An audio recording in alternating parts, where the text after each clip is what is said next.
Selamat malam, pagi, siang, dan sore. Perkenalkan, nama saya Imade Madika Putra Kanum dari kelas IF 4406 dengan NIM 130124179.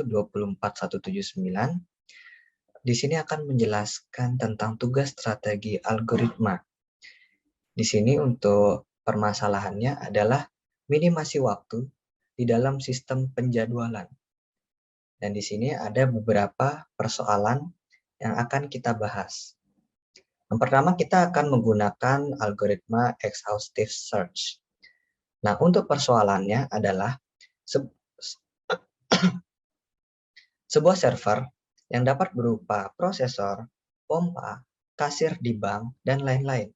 Mempunyai N pelanggan, di sini N pelanggannya adalah customer ataupun klien yang harus dilayani.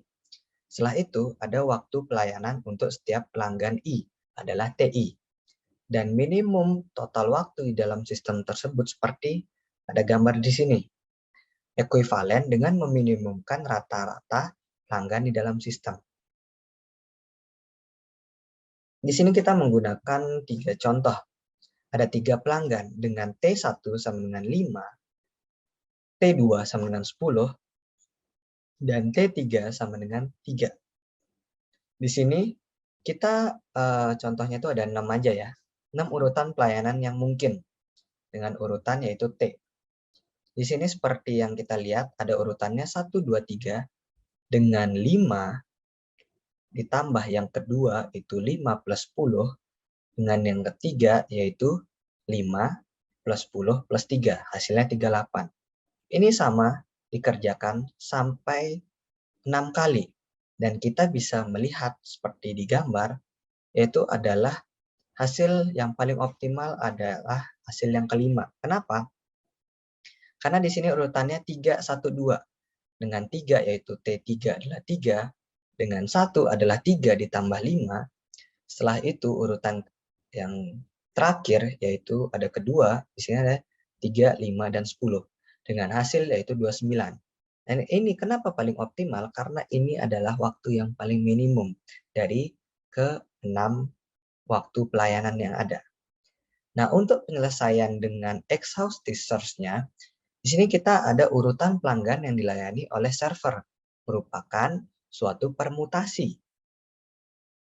Nah, maka jika ada N orang pelanggan, maka terdapat N faktorial urutan pelanggan. Setelah itu, untuk mengevaluasi fungsi objektifnya, maka di sini ada omega dalam kurung N. Nah, dan yang terakhir, untuk kompleksitas algoritma exhaustive search-nya didapat adalah omega dari N dikali N faktorial. Itu yang dari exhaustive search. Yang kedua, di sini ada perbandingan untuk penyelesaian dengan algoritma greedy. Untuk strategi greedy di sini, yaitu ada pada setiap langkah, pilih pelanggan yang membutuhkan waktu pelayanan terkecil di antara pelanggan lain yang belum dilayani. Nah, contohnya di sini ada function penjadwalan pelanggan dengan input C adalah himpunan pelanggan. Dan yang akan kita keluarin adalah himpunan pelanggan tersebut. Dengan penjelasan, yaitu mengembalikan urutan jadwal pelayanan pelanggan yang meminimumkan waktu di dalam sistem. Dengan deklarasi yaitu S, yaitu himpunan pelanggan, dan I adalah pelanggan. Dengan algoritma seperti ini. S yaitu himpunan kosong, dengan C tidak sama dengan kosong, maka kita melakukan I yaitu pelanggan yang mempunyai TI terkecil. Jadi ya, pelanggan yang mempunyai TI terkecil dimasukkan ke I. Setelah itu C min himpunan I sama dengan C. Setelah itu S-nya, S gabungan dari I masuknya ke S. Dan and while, setelah itu kita mengeluarkan S, yaitu himpunan pelanggan tersebut. Agar proses pemilihan pelanggan berikutnya optimal, maka kita mengurutkan pelanggan berdasarkan waktu pelayanan dalam urutan yang menaik. Jika pelanggan sudah terurut, kompleksitas algoritma greedy-nya akan menjadi omega N. Di sini ada prosedur penjadwalan pelanggan dengan input N, yaitu integer, dengan penjelasan yaitu mencetak informasi deretan pelanggan yang akan diproses oleh server tunggal dengan masukkan N pelanggan.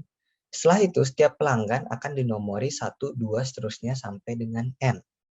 Dan yang akan kita keluarkan adalah urutan pelanggan yang dilayani. Untuk deklarasinya sendiri, I sama dengan integer.